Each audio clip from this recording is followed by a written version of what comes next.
Hello friends, in this quick tutorial I'm going to show you how to warp text around the photo in Photoshop. First, open your image in Photoshop. Then go to the select pen tool from the toolbar and shortcut P. Follow the process and create a path around the photo.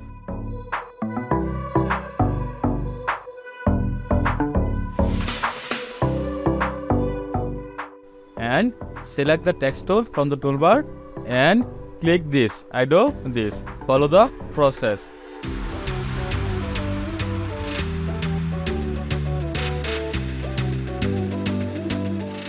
Ctrl C, copy, Ctrl V, paste.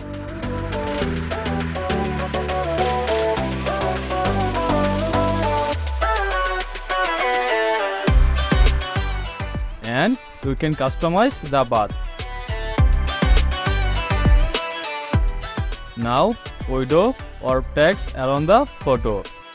If you enjoyed this video, don't forget like, comment and subscribe for more videos.